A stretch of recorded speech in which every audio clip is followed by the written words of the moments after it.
ವಿಜಯಪುರ ಜಿಲ್ಲೆಯ ಜನರ ಆಕ್ರೋಶಕ್ಕೆ ಜಿಲ್ಲಾಡಳಿತ ಕೊನೆಗೂ ಮಣಿದಂತೆ ಕಾಣಿಸ್ತಾ ಇದೆ. ದಶಕದಿಂದ ಬಂದ್ ಆಗಿದ್ದ ನವರಸಪುರ ಉತ್ಸವ ಮಾಡುವುದಕ್ಕೆ ಮುಂದಾಗಿದ್ದು, ಈ ಮೂಲಕ ಜಿಲ್ಲೆಯ ಜನರ ಆಕ್ರೋಶ ತಣ್ಣಗಾಗಿಸೋ ಪ್ರಯತ್ನ ಮಾಡ್ತಾ ಇದೆ.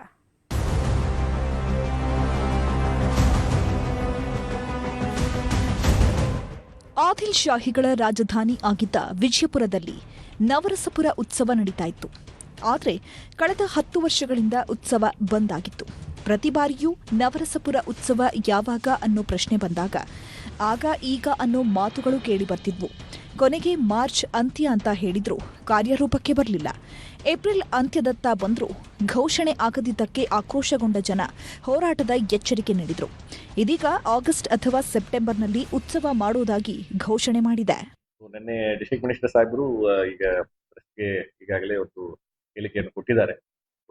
ಇದು ಆಗಸ್ಟ್ ಸೆಪ್ಟೆಂಬರ್ ತಿಂಗಳಿನಲ್ಲಿ ಅದನ್ನು ಮಾಡಿಸೋಣ ಅಂತ ಹೇಳಿ ಮಾತುಗಳನ್ನು ಹೇಳಿದ್ದಾರೆ.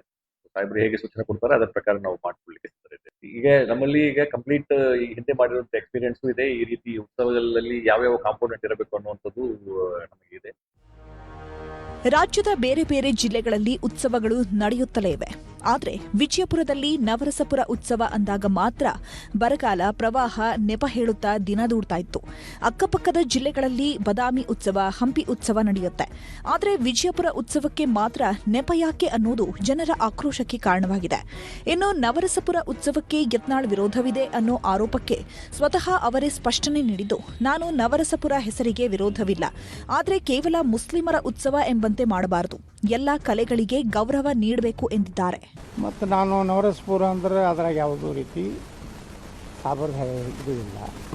ನವರಸಪುರ ಅನ್ನೋಂಥದ್ದು ಒಂದು ಈ ನವರಸ ಅನ್ನೋವಂಥದ್ದು ಇದೆ. ನಮ್ಮ ಕಲೆ ಸಂಗೀತ ಕಲೆ ಏನಿದಲ್ಲ ಅದ್ರಾಗ 9 ಕಲೆಗಳದ್ದು ಒಂದು ಹೆಸರಿದೆ. ನಾವೇನು ವಿರೋಧ ಮಾಡೋದಿಲ್ಲ.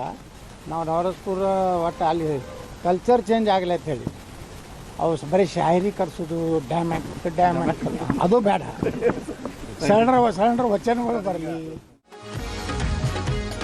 ರಾಜ್ಯದ ಬಹುತೇಕ ಎಲ್ಲಾ ಜಿಲ್ಲೆಗಳಲ್ಲಿ ಇತಿಹಾಸ, ಸಂಸ್ಕೃತಿ ಬಿಂಬಿಸುವ ಉತ್ಸವ ಪ್ರತಿ ವರ್ಷ ತಪ್ಪದೇ ನಡೀತಾ ಇರುತ್ತೆ.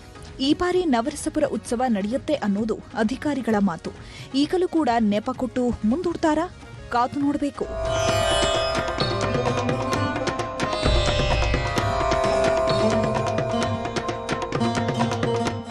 ಗುರುರಾಜ್, ನ್ಯೂಸ್ 18, ವಿಜಯಪುರ.